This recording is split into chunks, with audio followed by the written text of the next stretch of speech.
Hello G, நமஸ்கார். முக்திநாத் யாத்திரைக்கு உங்களை வரவேற்கிறேன்.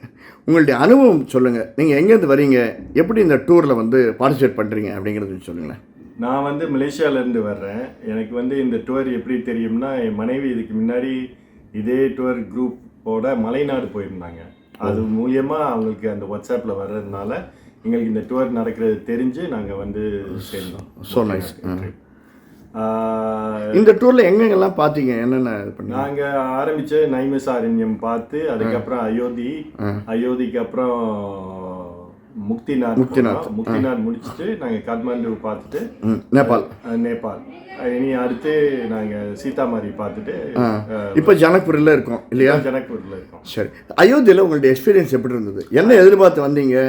எப்படி தரிசனம் கிடைச்சது உங்களுக்கு? அயோத்தி கேள்விப்பட்டதுனால அது முதல் தடவை பார்க்கணும், கொஞ்சம் ஒரு எதிர்பார்ப்போட இருந்துச்சு.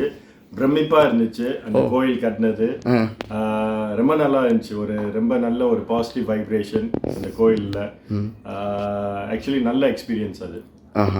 தரிசனம் நல்லா கிடைச்சிருவாங்க. நல்ல தரிசனம் கிடைச்சது. நீங்கள் மலேசியாவில் நீங்கள் வரீங்க, அயோத்தியும் பார்த்துருக்கீங்க, இந்தியாவும் பார்த்துருக்கீங்க, நேபாளையும் பார்த்துருக்கீங்க. என்னென்ன ஏதாவது புதுசாக ஏதாவது எக்ஸ்பீரியன்ஸ் பண்ணிங்களா அந்த ட்ரிப்பில்? ஏன்னா இது முழுசுமே பேசிக்காக டூர் இந்த தலங்களை பார்க்கறதுக்கான ஆயிடுத்து. காத்மாண்டில் ஏதாவது பர்ச்சேஸ் ஏதாவது பண்ணிங்களா? வேறு என்ன எக்ஸ்பீரியன்ஸ் பண்ணீங்க இந்த டூர்? காத்மாண்டுவில் பர்ச்சேஸ் பண்ணது இருக்குது. அது நல்ல பர்ச்சேசிங், நல்ல ஷாப்பிங்லாம் பண்ணியிருந்தாங்க. பட் எனக்கு நேபாளே ரொம்ப பிடிச்சிருந்துச்சு. பொதுவாக ரொம்ப நல்லா இருந்துச்சு. முக்திநாத் எக்ஸ்பீரியன்ஸ், புது எக்ஸ்பீரியன்ஸ். அது இந்த மாதிரி இதுவரையும் போனதில்லை. ஒரு பில்கிரிமேஜ் கஷ்டமாக இருக்குன்றாங்களே கடைசியில் படியேறது. அந்த அளவு கஷ்டமாக தான் இருக்குது. அது கடைசி ஒரு 1.5 கிலோமீட்டர் நடை. அது கொஞ்சம் ஹைட்டு தான், படியெல்லாம் ஏறி போகணும்.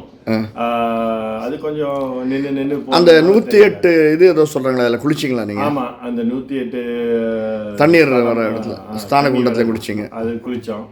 ஸோ அதுவும் ரொம்ப நல்ல எக்ஸ்பீரியன்ஸ். நேபாளில் காத்மாண்டில் பொதுவாக உங்களுடைய ஸ்டே எப்படி இருந்தது? இவங்களுடைய அரேஞ்ச்மெண்ட்ஸு ரொம்ப நல்லா அரேஞ்ச் பண்ணியிருந்தாங்க.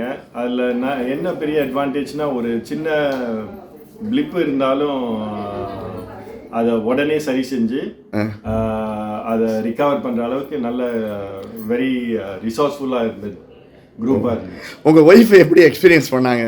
அவங்களுக்கு ரொம்ப பிடிச்சிருந்துச்சு. அது பிடிச்சதுனால தான் முதல் ஒரு ட்ரிப் முடிச்சதுக்கு அப்புறம் இப்போ 2வது ட்ரிப் போட்டிருக்கோம். ஒய்ஃப் முதல் ட்ரிப்ல நான் வரல, இப்போ 2வது ட்ரிப்பு நான் வந்திருக்கேன். அவங்களுடைய இன்ஃப்ளூயன்ஸ்னால, அவங்க இன்ஃப்ளூயன்ஸ்னால. இந்த 10 நாள் இந்த டூர் வந்திருக்கீங்க, சாப்பாடு எப்படி இருந்தது?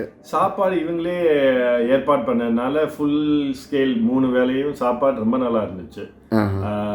பியோர் வெஜிடேரியன், நல்லா இருந்துச்சு சாப்பாடு. காஃபி உள்பட காஃபி ரொம்ப பிரமாதமாக இருந்துச்சு. திரும்பி எந்த இடத்துக்கு போகிறீங்க நீங்கள்? இந்தியாவில் போகிறீங்களா இல்லை டேரெக்டாக மலேசியா போகிறீங்களா? திரும்பி நாங்கள் இந்தியாவுக்கு சென்னை போயிட்டு அப்படியே மலேசியா போயிடுவோம். அப்புறம் அடுத்த ட்ரிப்பு அடுத்த வருஷம் அநேகமாக எங்கேன்னு பார்த்துட்டு வந்துடுவோம் திருப்பி. Okay sir, thank you, so nice. என்னுடைய யூடியூப் சேனலுக்கு இதோட சப்ஸ்கிரைப் பண்ணலான்னு சப்ஸ்கிரைப் பண்ணிக்கோங்க. உங்களுடைய பேச்சுக்கு, உங்களுடைய இந்த அளவுக்கு நேரம் செலவழித்து எனக்கு ஒத்துழைச்சதுக்கு மிக்க நன்றி. வணக்கம். நன்றி.